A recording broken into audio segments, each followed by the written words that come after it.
But if you have heart, you have hope.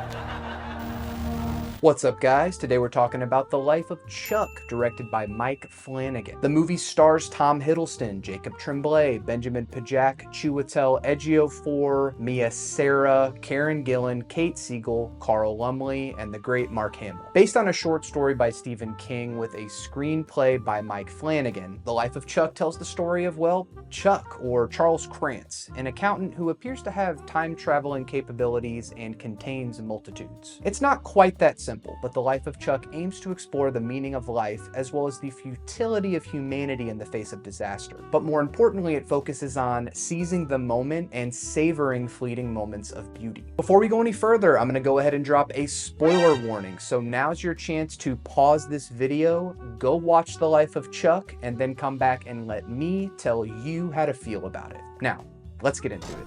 The Life of Chuck is a perplexing yet refreshing film. Mike Flanagan has a penchant for making works that feel nostalgic, which is a core tenet of the work that Stephen King does. There's something warm and cozy about a King story, where you can smell the old ink coming off the yellowed paper in any one of his books. There's a char in the air, a breeze under your arm, a marshmallow waiting to be toasted. Flanagan has proven to be one of the most consistent directors with adapting King's material, and The Life of Chuck is a perfect summation of both Flanagan's career as well as the work he's done so far adapting King. While I wouldn't call myself a Flanagan head, what I have seen from him I really like. 2019's Dr. Sleep, while kind of an MCU-ified Shining sequel, was a really good film and quite scary at times. Rose the Hat was an iconic character, and Flanagan did a great job with the nostalgia baiting while keeping the plot moving and the characters compelling. The Haunting of Hill House contextually seems like just as important connective tissue to what Flanagan is doing with The Life of Chuck. The plot structure of The Life of Chuck moves in acts, in chronologically backward order, so we start with Act 3. We're introduced to Marty Anderson, Ejiofor, and Felicia Gordon, Gillan, and essentially it's a tonal balance between dark humor and very, very sad end-of-the-world grieving processes. We're introduced to the idea of "this sucks," which is all the world's characters can say when they find out that a portion of California has broken off and sunken into the ocean. The internet's down, cars are abandoned in the streets as sinkholes take human lives down with them. It's a world that feels incredibly close to the doom and gloom of today, but historically, humans have always had a depraved curiosity with death, Y2K, and apocalypse.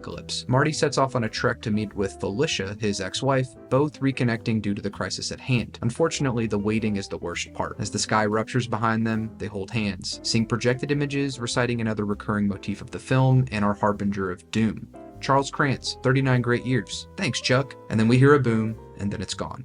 Flanagan is taking his time to set up the pieces, establishing a sincerity within the tragedy. Act 2 is a musical number, the second movie this year that carries a strong musical orientation alongside Ryan Coogler's Sinners. It's not the same kind of thing at all, but it is one of the movie's best sequences. An adult Charles happens upon a street performer playing drums, and he ends up seemingly by chance stopping and dancing to the drummer's beat. They lock eyes and connect, and then a down-on-her-luck woman comes by and he, again by chance, invites her into a dance. She did mention earlier in the movie before being broken up with that she likes dancing. They share this beautiful moment of vulnerability, all three discussing what the rest of their lives could look like. Ultimately, they don't choose to move down that path, but it lays a solid foundation subtextually for the film, and it gives the audience pause to ponder their own life possibilities, those that come by chance, or those we abandon, knowingly or unknowingly. Additionally, we see key players from Act 3 show up, establishing some kind of shared, assumed continuity. But it's in Act 1, being the movie's final act, that we really see how Flanagan's previous acts have set the stage. In what feels at times like a Spielberg movie, we are regaled with Chuck's childhood. Seemingly a time full of loss and pain, it is in the brief moments where we see just how impactful one single person, one single act can be on an entire life. The actor who plays the slightly older child version of Chuck, Benjamin Pajak, may be one of the most inspired child castings in a movie ever. In a movie that feels overly sentimental to a laughable degree at times, Pajak's Chuck is so helpful in grounding us in that we see how much he has been through, and yet he can still dance in the kitchen with his grandmother or ask his teacher what the Walt Whitman line, "I contain multitudes," means. Kate Siegel plays the teacher here, adeptly cast as the warmest 6th grade teacher you could ever hope to have. I remember asking questions like this in school, what a line from a poem means, grasping for meaning, but feeling the imminence of the words. I needed an adult to guide me to understanding what that imminence and gravitas meant in my growing heart and budding mind. The movie really finds its stride here. Mark Hamill chews up every line as Chuck's stoic, cantankerous grandpa, Albie Krantz. My father was akin to Albie. take the safe route, become an accountant,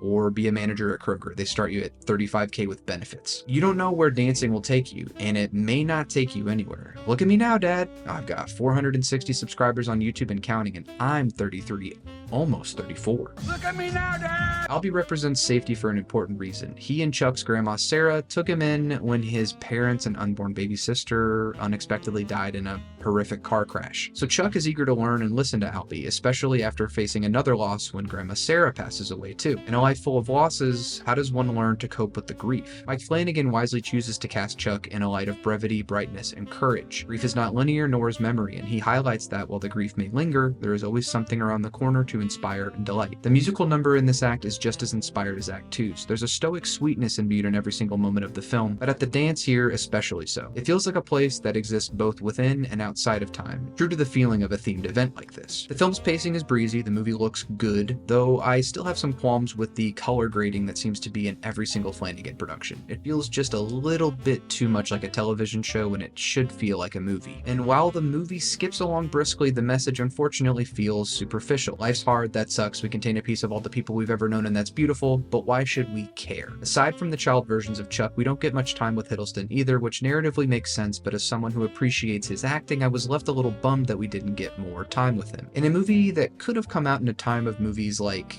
It's a Wonderful Life or Shop Around the Corner, even feeling akin to A Christmas Carol, Life of Chuck lacks an emotional quality, which is difficult to say in a movie that really wants to hit you like a raw nerve. There are one, maybe two moments that really worked for me, specifically the scene with Kate Siegel is my favorite, but ultimately this will be a movie that works for certain people and not as much for others. I still appreciate what they did, and they did it well, but it was lacking in a few areas. Flanigan and co. did an excellent job with instilling a sense of purpose and direction into a movie that can be so amorphous and even difficult if you don't meet it where it is. There's a magical realism in the film, and it's been described online as science fiction, which is accurate, but that's also the same way memory works. It is kind of like a time machine. We remember things differently. People that we knew at one point in our lives could get jumbled around in our brain, and when we dream, they're placed somewhere they weren't originally from. What's important is that those memories continue to live with us and in those people, long after we are dead. And even if Chuck's life was cut short, or at least that's the impression, the lives of all the people in his head and his memories must grapple with that mortality too. The movie opens with an ending that tells you everything you need to know about the life of Chuck. We are all going to die, the world's going to end, the bell will toll for you, and much like in this year's The Monkey, death is ever present. You can't let it consume you, as Albie mentions the waiting is the hardest part. Or you can look at the ways that death allows you to contain multitudes, that death is nothing without the gift of life. When we see all of the movie's characters gather around Chuck as he dances the night away, in a place that he returns to when he wants to feel happy, and remember his grandma Sara, played so warmly and beautifully by Mia Sara, there's a celebration of the small moments of life that hammers home how important it is to be present when those fleeting moments do happen. We can get lost in the minutia, and then one day we wake up and we're staring down the maw of a city bus after taking a wrong step into the street. Wait, that's Final Destination territory. But let's just say that time passes more quickly, and those fleeting memorable moments become more fleeting as you age. The life of Chuck grapples with how momentous and important those childhood moments feel to us when we look to the past, but it reminds us that you can lose precious time to that remembering and overlong dwelling.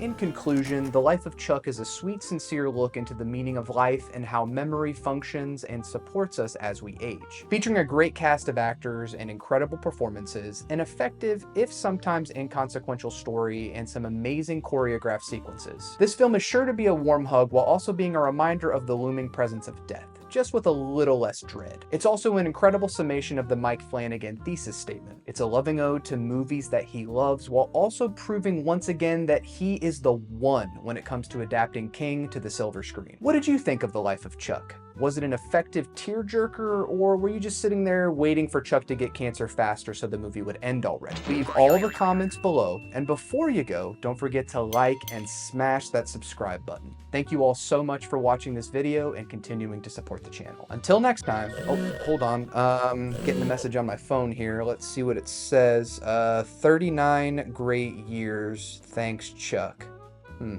Oh shit, I'm about to die.